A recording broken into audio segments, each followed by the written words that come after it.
Hello বন্ধুরা, মধ্যপ্রাচ্য যেন আবার আগুনে ঝলসে উঠতে চলেছে। সম্প্রতি ইরানের সীমান্তে ঘোরাফেরা করছে মার্কিন এক গোপন বিমান।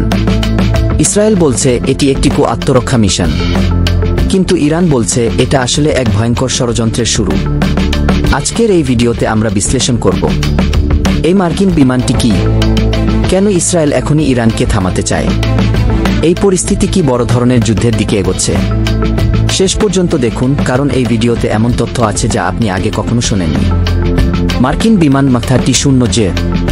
এই বিমানটির নাম MQ-30J কমান্ডো। এই সাধারণ কোনো বিমান না, এটি তৈরি হয়েছে বিশেষ অভিযান, গোপন অস্ত্র পরিবহন এবং কমান্ডো নামানোর জন্য।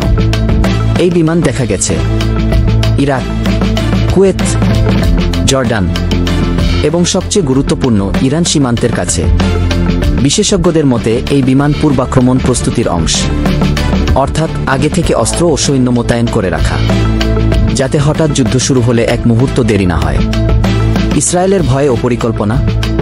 ইসরায়েলের দাবি, ইরান খুব শিগগিরই পারমাণবিক বোমা বানাতে সক্ষম হবে।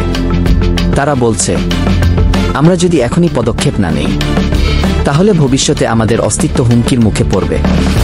এর ফলে ইসরায়েল যুক্তরাষ্ট্রের উপর চাপ সৃষ্টি করছে, ইরানের পরমাণু স্থাপনাগুলোর উপর বোমাবর্ষণ করা হোক, না হলে ইসরায়েল একাই ব্যবস্থা নেবে। ইসরায়েলের মোসাদ প্রধান প্রকাশ্যে বলেছেন, আমরা একা হলেও এই হুমকি মোকাবিলা করব। ইরানের প্রতিক্রিয়া ও হুঁশিয়ারি। ইরান সরাসরি হুঁশিয়ারি দিয়েছে, যদি আমাদের ভূখণ্ডে কোনো বিমান প্রবেশ করে তাহলে সেটা আর ফিরতে পারবে না। ইরান এখন তাদের সম্পূর্ণ বিমান প্রতিরক্ষা ইউনিট হাই অ্যালার্টে রেখেছে।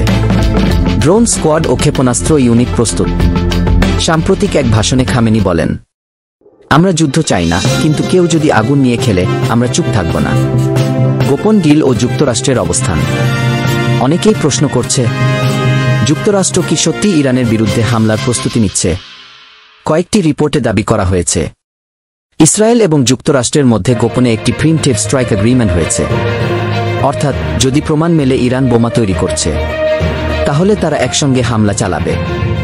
MQ-30J বিমানের উপস্থিতি এই আশঙ্কাকেই আরও বাস্তব করছে। এছাড়া পার্শ্ব উপসাগরে এখন দুটি মার্কিন বিমানবাহী অন্তরী অবস্থান করছে, যা সাধারণ সময়ের চেয়ে 3 গুণ বেশি সামরিক উপস্থিতি।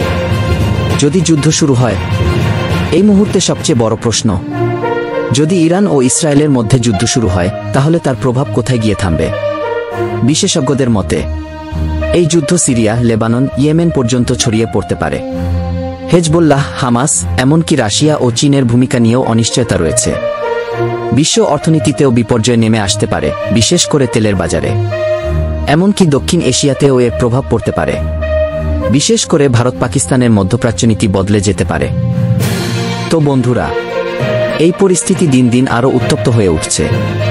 কিন্তু সত্যটা আপনি কিভাবে দেখেন? আপনার মতে এই মার্কিন বিমান কি আক্রমণের বার্তা বহন করছে, নাকি এটা কেবলমাত্র একটি কৌশলগত ভয় দেখানো? কমেন্টে আপনার মতামত অবশ্যই জানাবেন। আর এমন আন্তর্জাতিক বিশ্লেষণ ও সত্য তথ্য নিয়ে তৈরি ভিডিও যদি ভালো লাগে, তাহলে এই ভিডিওটিতে একটা লাইক দিন এবং হিস্ট্রি অফ ওয়ার্ল্ড 360 চ্যানেলটি সাবস্ক্রাইব করুন। নতুন ভিডিওতে আবার দেখা হবে। ভালো থাকুন, নিরাপদ থাকুন।